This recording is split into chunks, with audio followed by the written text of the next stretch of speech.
मेरे बच्चे, तुम्हारी माँ से ज्यादा भाग्यशाली कोई माँ नहीं। जानते हो क्यों? क्योंकि हर माँ को अपनी संतान में ईश्वर का अंश नजर आता है, लेकिन मेरा अंश खुद ईश्वर की संतान है। ईश्वर के बेटे का जन्म मेरी कोख से क्यों हुआ, किस लिए हुआ? सुनोगे क्यों आया है वो मेरा बेटा बनकर, जिसे ये संसार एक दिन यीशु के नाम से जानेगा। ये बात तब की है जब ईश्वर ने अपनी छवि में इंसान को बनाया था, लेकिन इंसान ने इस जीवन की अहमियत ही नहीं समझी और पाप की राह पर निकल पड़ा। ईश्वर ने एक वादा किया था, जब पाप का घड़ा भर जाएगा, हमें मुक्ति दिलाने के लिए वो खुद अपने बेटे को भेजेगा।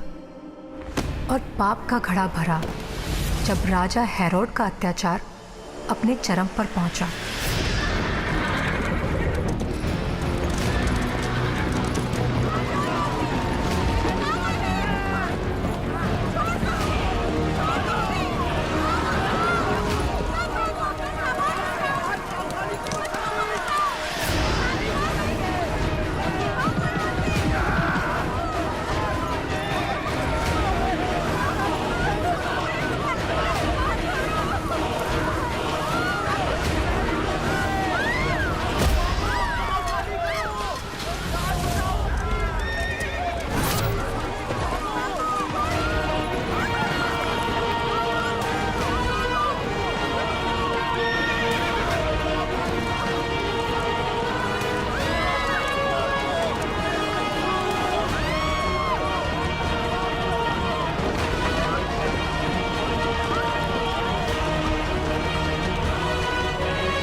अगर यही हाथ किसी कमजोर को मारने की बजाय उसकी मदद के लिए उठे तो सोचिए आपको कितनी दुआएं मिलेगी।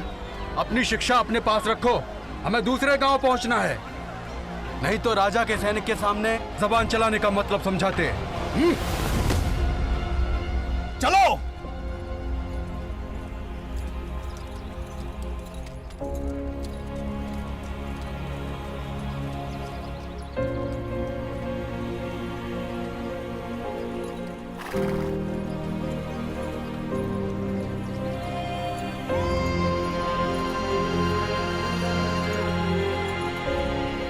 तुम ठीक हो? मेरी, ये लोग हम पे अत्याचार क्यों करते हैं?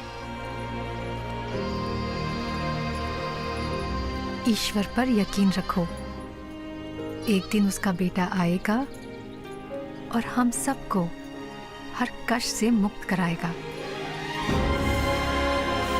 मुझे नहीं पता था कि ईश्वर की इस महान लीला में मैं और तुम्हारे पिता जोसेफ इतनी बड़ी भूमिका निभाने वाले हैं।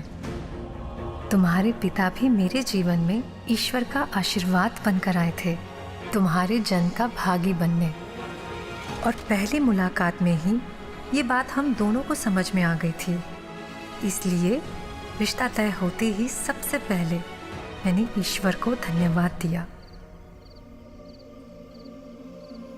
आपने मेरे लिए जो भी सोचा है उसके लिए धन्यवाद।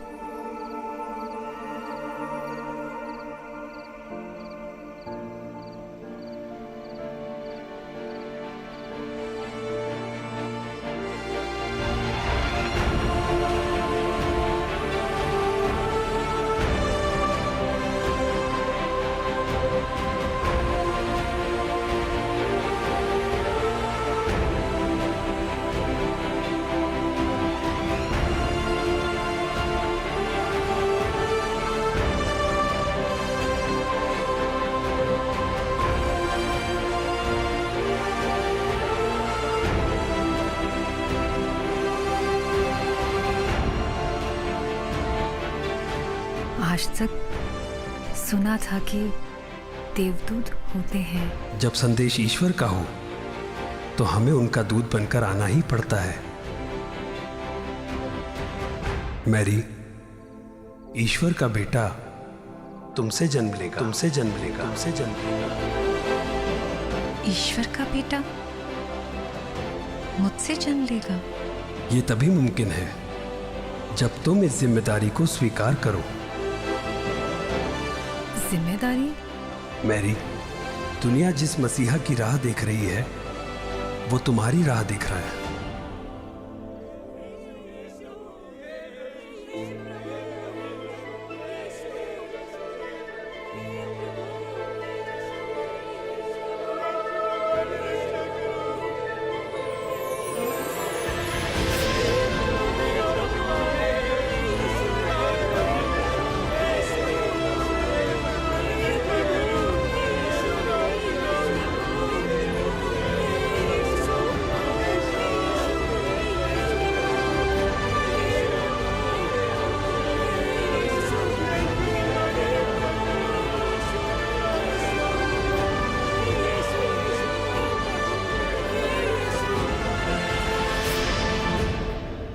ये क्या देखा मैंने? भविष्य, जिसे हकीकत में बदलना या ना बदलना तुम्हारी हां या ना पर निर्भर करता है।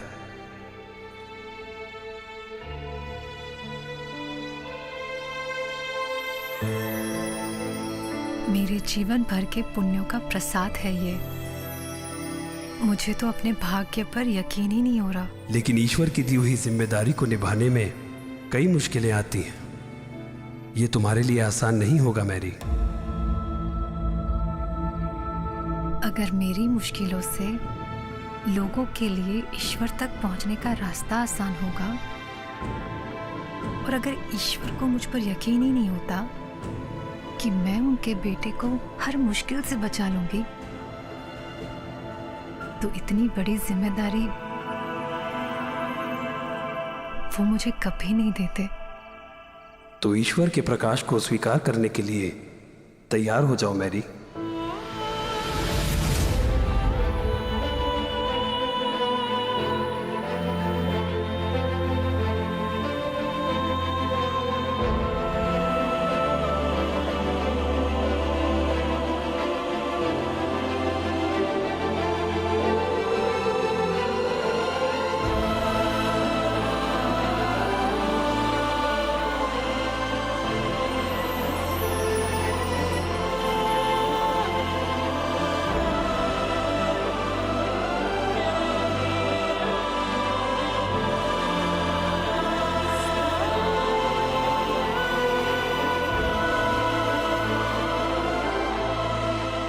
ईश्वर के प्रकाश के रूप में तुम मेरे गर्भ में आ चुके थे। मेरी नस नस में तुम्हारा सुख बहने लगा था। मेरी ममता तुम्हारे स्पर्श को तरसने लगी थी। एक ऐसी खुशी महसूस कर रही थी जिसका मुझे अनुमान ही नहीं था। मैं तो तुम्हें ईश्वर के आशीर्वाद के रूप में पाकर धन्य थी, लेकिन गांव वालों की नज़र में मैं गुनहगार थी और तुम मेरे गुनाह का सबूत।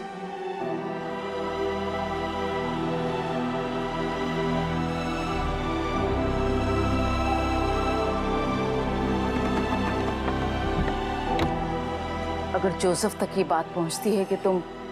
माँ, जो भी होगा अच्छा ही होगा। लेकिन बेटा... ना मेरी, जोसेफ आए आपसे बाहर मिलने के लिए।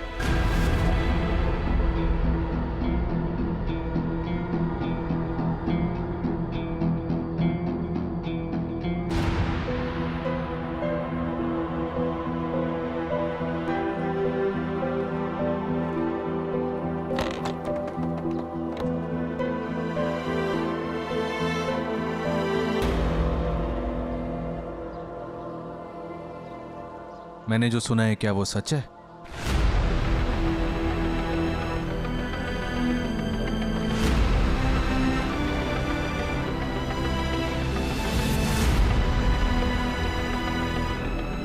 तो मेरा भी फैसला सुन लो आप लोग। मैरी, मैं आपसे शादी करना चाहता हूं, आज ही।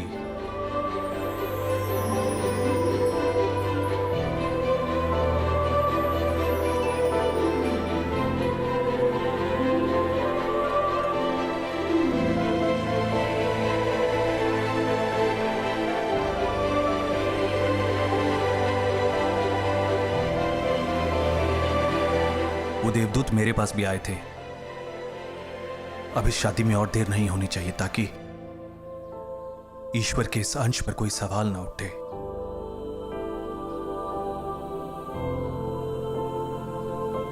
लेकिन उसके लिए हमें अपने बड़ों की अनुमति चाहिए। जिसमें ईश्वर की मर्जी है वहां हम सिर्फ आशीर्वाद दे सकते हैं और तुम्हारा धन्यवाद कर सकते हैं बेटा।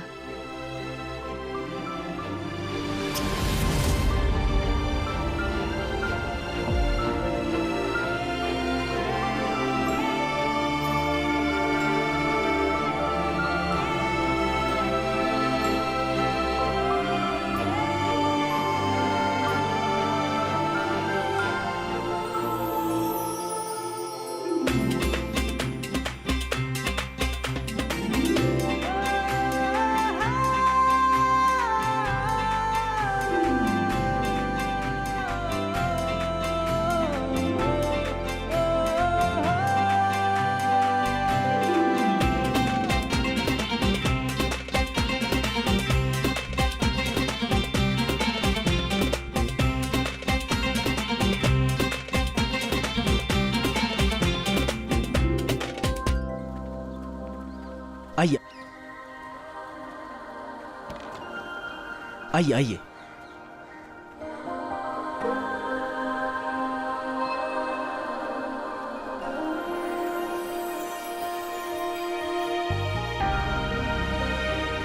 आपका स्वागत है भाभी। यही हमारा घर है मैरी, यही हमारा संसार है। तुम, मैं, मेरा भाई और भाभी। मारिया, आज से मेरा ये परिवार तुम्हारा भी परिवार है। इतने प्यारे परिवार का हिस्सा बनाकर इतनी खुशियां देने के लिए मैं आभार तो ठीक है, लेकिन मैं तुम्हें इतना बता दूं कि रिश्ते में तुम भले मुझसे बड़ी हो, लेकिन उम्र और तजुर्बे दोनों में मैं तुमसे बड़ी हूं। नहीं नहीं, इसकी आदत है मजाक करने की। आप लोग जाइए ना, जाके आराम कीजिए, थक गए होंगे। चलो।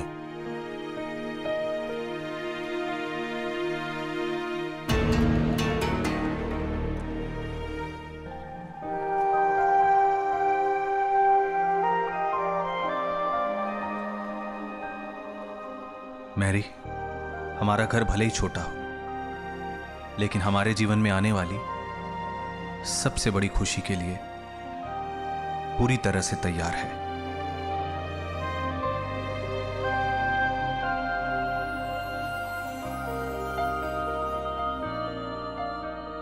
ईश्वर के बेटे की राह सारी दुनिया देख रही थी ताकि वो सबको अंधेरे से उजाले की ओर ले जा सके, लेकिन वहीं राजा हेरोड दुनिया को ईश्वर के नूर से दूर रखना चाहता था। पाप में लिप्त और शैतान की काली छाया से प्रभावित हेरोड और शैतान दोनों राज्य पर अपना प्रभुत्व जमाना चाहते थे। वे आए दिन लोगों पे अपनी ताकत आजमाने का कोई ना कोई नया तरीका ढूंढ लेते थे।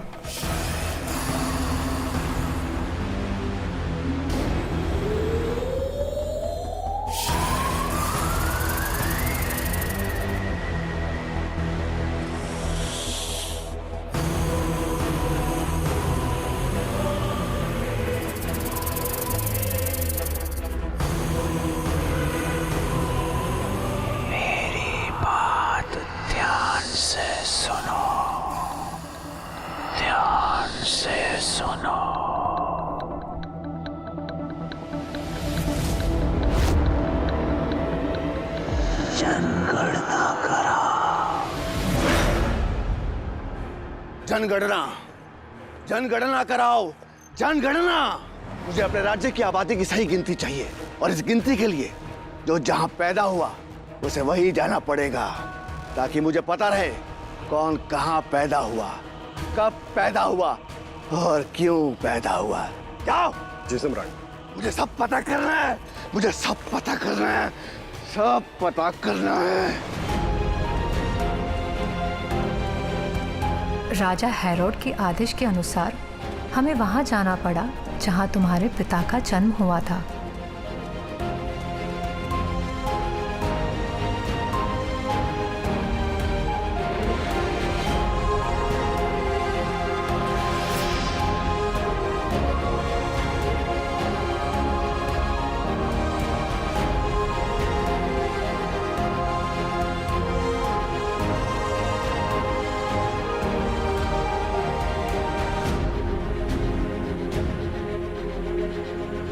और देखते ही देखते वो वक्त आ गया, तुम्हारे आने का वक्त।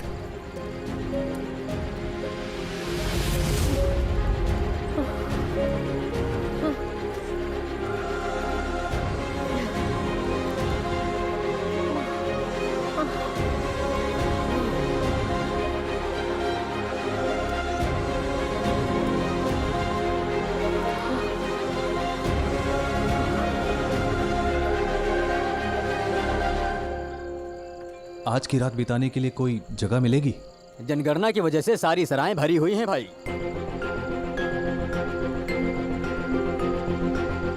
थोड़ी जगह है?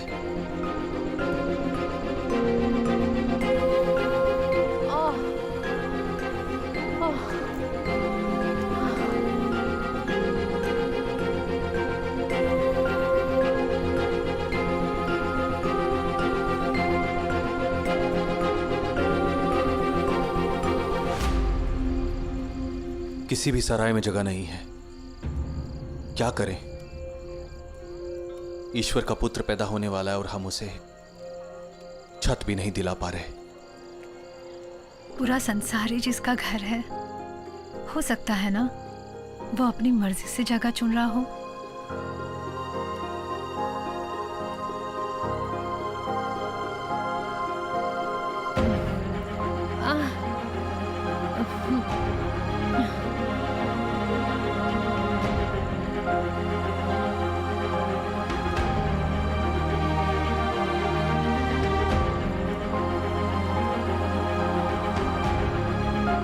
तुम आने वाले हो, इसका आभास सिर्फ मुझे ही नहीं, दूर दूर तक होने लगा था।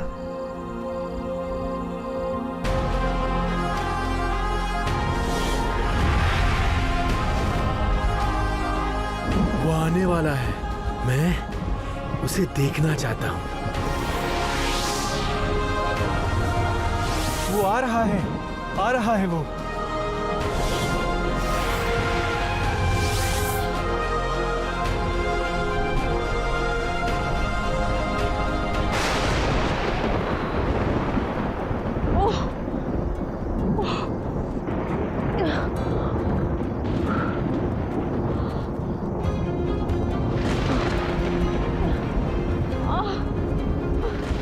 मैरी, तुम्हें इस हालत में इससे आगे और नहीं चलना चाहिए। हमें यहीं कहीं रुकना होगा।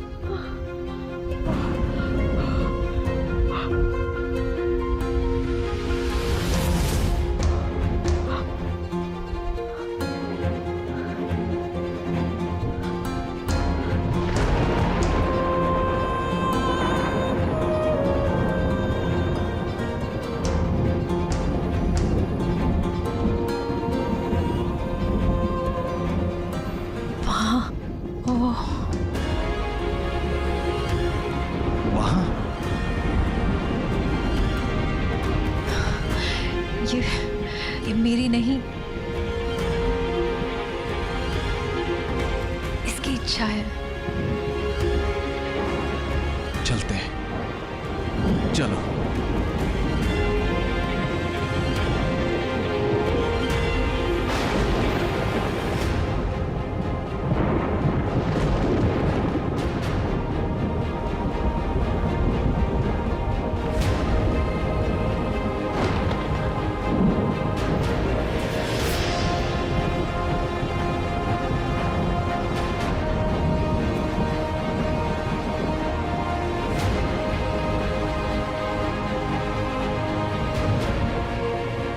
आज एक मसीहा जन्म ले रहा है।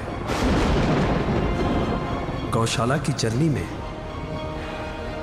कपड़े में लिपटे हुए ईश्वर के इस अंश का पहला दीदार करो।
हमें पानी की जरूरत पड़ेगी। मैं जरा पानी लेकर आता हूं।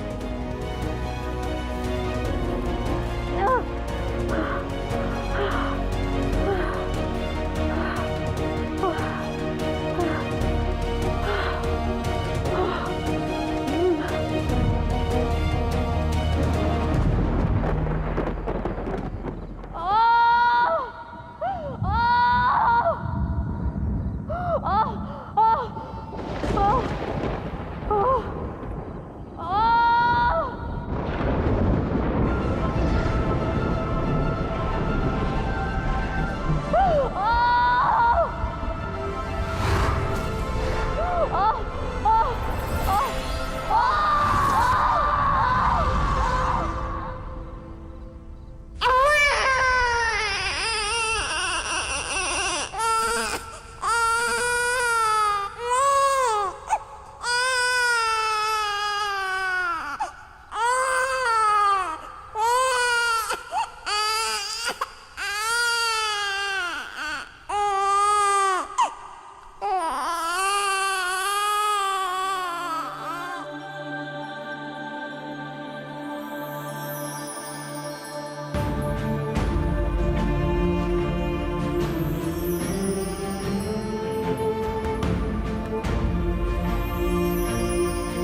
ये थी तुम्हारे जन्म की कहानी। संसार के मसीहा, तुम्हारा नाम होगा यीशु, यीशु, यीशु, यीशु।